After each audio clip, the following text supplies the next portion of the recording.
Hello guys, so we're going to be watching a very interesting match between two great players from North American region. We have Cham from Mexico playing as Red Zerg and his opponent DisK from Canada playing as Blue Protoss. So this match happened recently on North American region.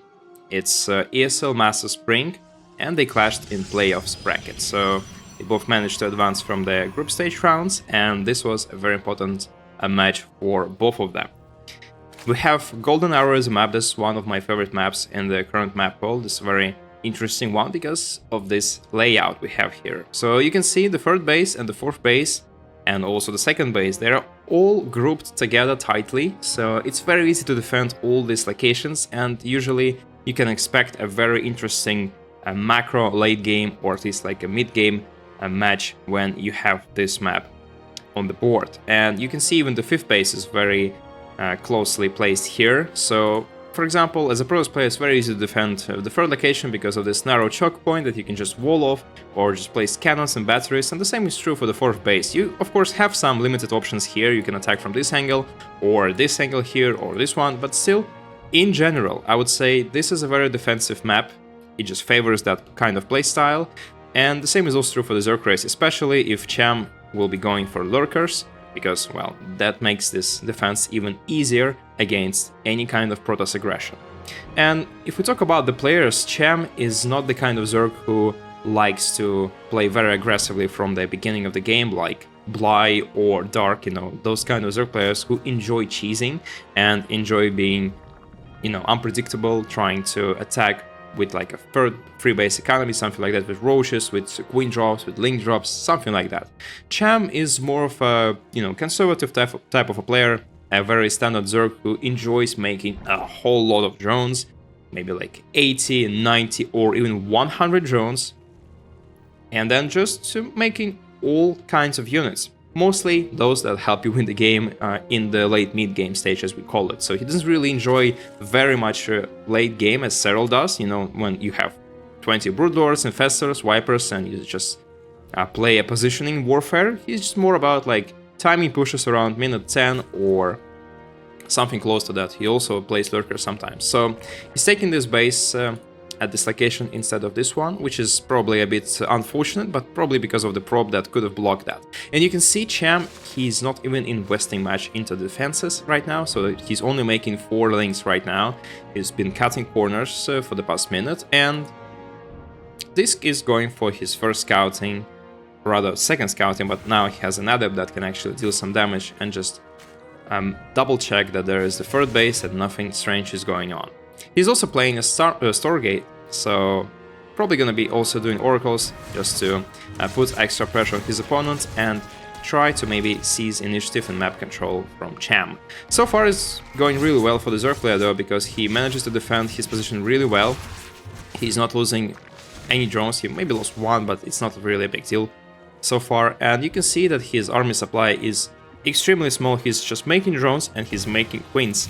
And even his creep tumor was late. There is basically a small choice. I'm a Grandmaster Zerg player, so I can explain some intricate details about Zerg playstyle. There is a small choice between your queen actions in the beginning. So your second queen can either place a creep tumor here and you'll have a better map control and your creep will be much better up until mid game, because you'll have that early creep tumor and you'll be able to connect the bases, which makes your defense a lot easier. But you can also invest into this first injection on the second base and you'll have a lot more larvae to spend to drones. And this is what actually Cham did. He sacrificed his map control, his like defenses in the early game, to just cut corners and invest a lot into this big and powerful economy. He has a lot more drones that he's probably supposed to have at this moment. He also is making only queens. He doesn't really have many links at this point, and he's just feeling really safe about that. But yeah, it's a very good playstyle. You can see he's not adding gas, he's not adding anything. He's just making drones, a bit of spore crawlers, and that's it. And he doesn't even have that on the second base. He's trying to cut as many corners as possible. And yeah, this is something that you can do. This is a very cool playstyle as Zerg player. You'll probably just get very much ahead if your Protoss player actually allows that. If DisK doesn't do anything about that, it's going to be very powerful for Cham, but he still needs to make sure he's going to defend against these two adepts on this side of the map. The links are moving, I guess, for scouting. They might see those 2 oracles flying in. But the problem for Cham here is that you probably actually would like to have those links at home just in case something happens. But instead he's just trying to attack here, which is probably not going to be very helpful. Stalker is in the wall. Yeah, you can just try to get 1 unit, maybe like try to get the Stalker in the wall as well, but the problem is happening here because the adepts are at his natural base. They're only queens to defend, and oh boy, Cham is gonna lose quite a lot of drones here. It's just going to happen. There's just nothing you can do about that because, yeah, queens, they can't deal with the adepts, but it takes a lot of time to get rid of them, and he lost 9 drones, which is not the end of the world considering how greedy he was playing this game, but still, this is quite painful, and it just doesn't really help you with all those cutting corners and stuff, because, yeah, he's been doing really great before that. He was saving up every penny to invest into his economy, but now he's just losing all those benefits that he's been constructing for himself during the course of the past couple of minutes. So yeah, it's a shame, but still, Cham lost 15 drones. It's not the end of the world for him, but yeah, he could have had a lot more by this minute, and it would have been a great advantage. But yeah, it's no longer the case. Anyhow, he's building very interesting tech choices. Hydraulics Den is now going to be the main thing in this game. Another adept like happening at the same time, so yeah, there are still no units to counter that, and every time Cham is just being really unlucky, because every time he tries to move out, there is something happening at his homeland, and yeah, it's a big problem for him. 7 drones destroyed and 22 in total. This is a big number, and this is starting to look really grim for the Zerg player. It's not really that bad again, yeah, despite like what you might think about those drone losses, but yeah, at that stage of the game, when you have 4 bases, when you have a very strong economy already, it's not that impactful as it could have been like 5 minutes ago. But yeah, for Cham, obviously, if it didn't happen, he would have been in a absolutely amazing position in this game. He actually manages to cancel the 4th base for DisK, so he still has that advantage of a slightly bigger economy, and he's probably going to be utilizing that any moment soon.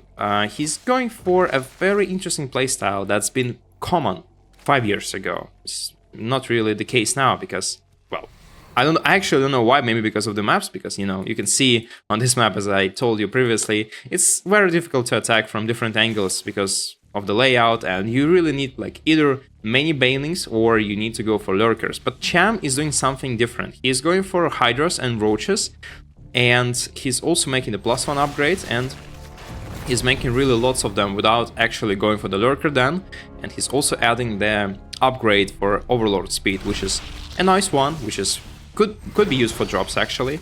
You can do that with like 4 overlords and just try to drop here with roaches and hydras. Is going to be really powerful, because if you have like 16 units in your 4 overlords, you cannot really counter that as a Protoss player without recalling your army at home. You can try to do a warping of like 5, 6, maybe like 10 zealots. Usually it's not gonna be enough, so this is a very strong playstyle, just this massive drop with a second attack at the 4th or 3rd base. But we'll see how it's gonna be developing. So far I don't see any drop lords, but he's also making the +1 carapaces. Also a very unique upgrade, because Zerg players don't really do that in most games, unless it's a ZvT where Marines have a really high DPS. Protoss units don't really have a high DPS, they do just like, you know, those big shots that like Immortals do, and they just do a lot of damage on a single hit, so it's not as important to have carapace upgrades. But it could be a big factor later on in the game. It could be really good against Zealots, and it could be also very good against Skytos, especially when they don't have the upgrades. But there is also a Nidus network, so there's going to be a big attack from multiple locations. Cham is trying to engage here. It's going to be really tough, because there are Scythe Storms ready, there are a lot of High Templars with lots of mana, so it's going to be lots of storms. And yeah, it's probably not going to work out. A very nice storm lands here. Half of the army is bruised heavily, so you probably shouldn't really be attacking here. And yeah, Cham keeps getting and eating all those storms. Not a great thing to happen, obviously, but Nidus is almost done on the main base, and DisK is reacting to this, but he needs to recall his army. His army is going for the choke point, but Stalkers have the blink, obviously, so they can reposition quickly, and Cham is also trying to assault the 4th base. So probably the Nidus is not going to be doing much because, yeah, there's just only a handful of units and they're all getting dispatched by Immortals and Stalkers, but this base is actually in grave danger right now. Disk is losing props right now and it's looking really bad for him, but at the same time Cham doesn't seem to have enough forces to actually break this defense.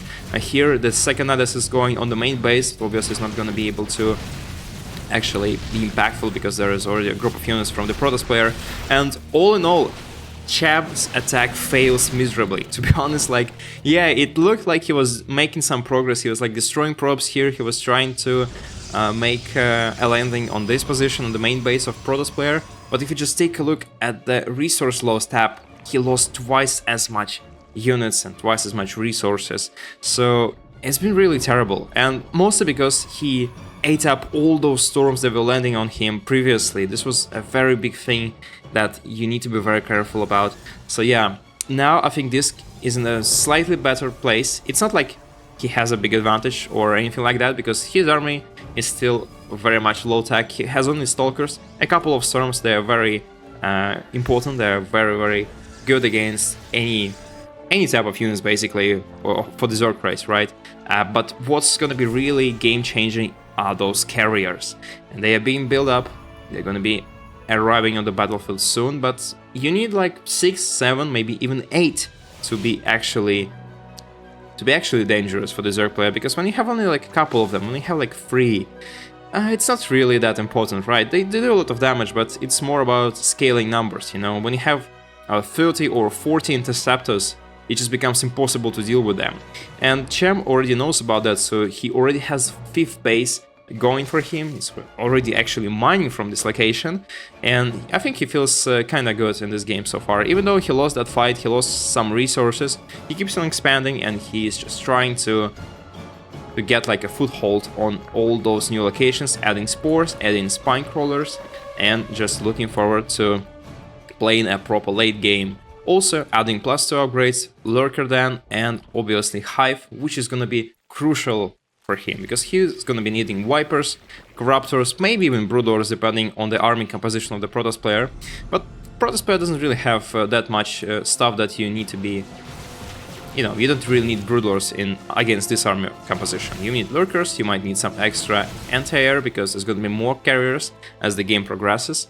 But yeah, so far, the good thing for Cham would be to just get rid of those roaches. And for Disk, he's taken his 5th location as well, and it's really interesting that nobody really tried to take the gold base, which is going to be very useful. Probably Cham is probably going to be doing that, because he's spreading creep towards that location, and this is very useful for the Zerg player. Lurkers are in position, and Disk should not be trying to attack this base. I think it's going to be a very bad decision if he actually tries to jump on this defense, and not a great place to start a fight. But he sees that there are not many Lurkers at the same time, so he's still trying to engage. It's going to be really dangerous for him, but oh boy, there are a lot of Lurkers that are doing extra damage to all those Stalkers, and yeah, this attack was just really bad for the Protoss player. I don't know why he decided that it was actually a good idea. It didn't really seem like that, but yeah, this engagement puts Cham back into this game. He had like a disadvantage before that wasn't really that big, but now I think they traded almost evenly. I think it was still better for the Zerg player. But yeah, this was actually a very nice trade. And also, what was important for Cham, I think, he actually saw the army composition of the Protoss player, and he now needs to adjust to that. Same is true for Protoss player, of course, but usually Zerg is the reactive race that just, you know, tries to adjust its army composition, not really, you know, making its own army composition and then forcing other races to adjust. It's just not really working that way. Another Nidus Swarm is trying to get there on the main base. Yeah, but Disk is just having a very nice economy and defensive positions here as well. So every base that he has is protected really well. Multiple cannons, shield batteries, and this is just impossible to siege. You really need a lot of forces to do that. And Cham, speaking about his forces, he has 100 drones, which is too big of a number, to be honest, because you don't really need that many in the late game already, because now it's more about army composition. It's not so much about how much money you have, it's just how you spend that and how well you fight in actual engagements. yeah, he's probably going to be spending some of those drones on static defense, which is obviously something that you need to do. But yeah, you need to be very careful with that number because, again, Protoss army supply is just bigger. Protoss has 20 more, and this means a couple more carriers, which could be very impactful. This is a very nice golden armada that's flying towards this base. Cham has super strong defense on this location. That's pretty much unbreakable. Should not be assaulted. No way that DisK is gonna be able to do that on that location, and hopefully he's not going for that attack, because it's gonna be very unfortunate for him if he actually tries to do that. He's also taking the gold base, and it seems to me that Cham is being very reserved right now. He needs to be more active on the map, especially as a Zerg player, but he kind of probably feeling that this game is slipping away from him, right? He's feeling that, yeah, he's not really being confident in his own skills and his forces as well, so it's not something that is supposed to happen, and DisK is just seizing the initiative in this game right now. He's just going across the map like it's his own yard. He's just clearing the cryptomers, and yeah, he might actually try to attack here. The problem for Cham actually is that he doesn't really have that many anti-air units. He has a couple of Corruptors, he has Broodals, he even has Roaches still left in this army, and they're completely useless at this point. But at the same time, he's also trying to go for the Nidus, and doesn't really work out because there is a Dark Templar on the position, and you can see so many Interceptors right now, and Cham is just miscalculating the opponent's army, and this is gonna be a big problem for him. He has the +3 Carapace, which is gonna be impactful here in this battle, but oh boy, actually, I don't really see that he has enough anti-air at this point. He's making 22 Corruptors. He's gonna be having a very large Sky army right now as well, but he's losing so many important units that should have been there in the first place. Maybe they should have, like, retreated back home, and or at least like they should have a support from the Sky army, like Corruptors and stuff, and he should have probably got rid of all those useless units before, but now he just lost 30 drones, and it's just looking like the game is drawing to its end. There are some Corruptors fighting. Actually, it's a really good engagement for Cham, obviously. There are not so many Interceptors already, the carriers were depleted of them, but even with this engagement, even if he's going to take out all the carriers, which is he's probably going to do that, to be honest, but he already lost like so much stuff on this base. All of his mining base are pretty much empty. He doesn't really have an economy going for his side. His supplies are plummeting, and yeah, this engagement was just not really great for the Zerg player, and DisK manages to take control of this game and actually become victorious. That's it for today, guys. Thank you for watching. Subscribe for more. Have a nice day, and see you next time.